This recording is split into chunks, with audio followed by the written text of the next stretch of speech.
Each week we bring you stories of athletes who have overcome adversity in their lives to succeed in school and in sports. Jack Washer joins us now with the Terra Nova basketball player and his amazing story on how he got back on the court this season. When I asked Gabe Vargas why he liked the game of basketball, he told me it's kind of like chess. You need all these sorts of pieces to make all these moves to get to your final goal. But one thing he couldn't predict was he being one of those missing pieces. He always plays the chip on his shoulder and he just gives it his all.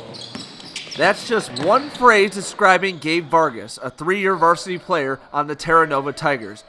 Towards the end of his junior year, Gabe knew the most important thing he needed to improve on was his physique, and he answered the call. I wasn't in the greatest shape. Wasn't in the greatest shape to play. And then as time progressed, I started going to the gym more, 2-3 times a day. And then I really thought I was playing the best basketball of my life. But then, in a summer league game, the game changed for Gabe. No defense could cure it, no extra shots at the gym. It caught Gabe by surprise. Towards the end of the game, and I just felt like a brick was dropped on top of my chest, and I just couldn't breathe. It was a lot of pain. And on the way to the ER with his mom, Gabe's right side went numb.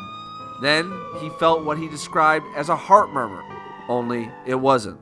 It happens to be that heart murmur that he felt was his air leaking out of his lung. I'm like, oh, well, it looks like you have a small hole in your lung.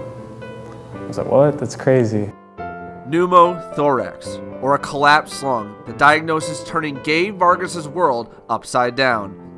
In the span of 3 weeks, Gabe had surgery and tubes put into him to repair the collapsed lung. He lost 40 pounds. The journey back seemed far-fetched. Just didn't like to see him like that, though. It's just really sad to see your friend there. Can't really do anything about it. It's just hard. When I thought going in I wasn't going to be smiling and laughing and it was a more serious tone, he kind of kept it light. But one day, Gabe lost it. I was so positive for so long and I just couldn't keep up that image anymore. And I remember one afternoon I just started crying. I don't know why, I just started crying and bawling.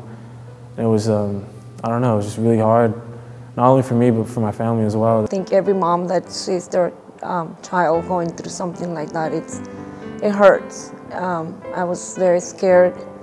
Finally released from the hospital 3 weeks after he arrived, and all Gabe wanted to do was get back on the court. There was not a doubt in his mind that he was going to come back and play for us. So Gabe worked tirelessly to get back to where he was before the lung collapse. His mere presence inspiring those around him, and his impact on the court, mind-blowing. I mean, if you think about it, he had to have like half his lung removed, and that's huge, and I don't even know how he does it. He still goes out there and runs almost harder than I do. Still goes, and he's a strong guy, that's what he does.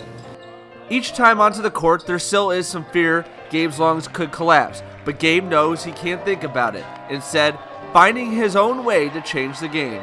You play with a little bit of doubt, but at the same time, you don't want to play with any fear because you're not going to put as much effort. I want to give it all for my team when I'm on the court. That's what I pride myself with, just leaving it all on the court and playing as hard as I can for those guys because I know they're doing the same for me. If you had to describe him in one word, what would you say? He's tough. And just to add on to this great story, Gabe was named second team All-League. So just an incredible story, incredible young man, and we wish him the best. And he gets to play in the playoffs this year. He does. Back Outstanding. for his senior season.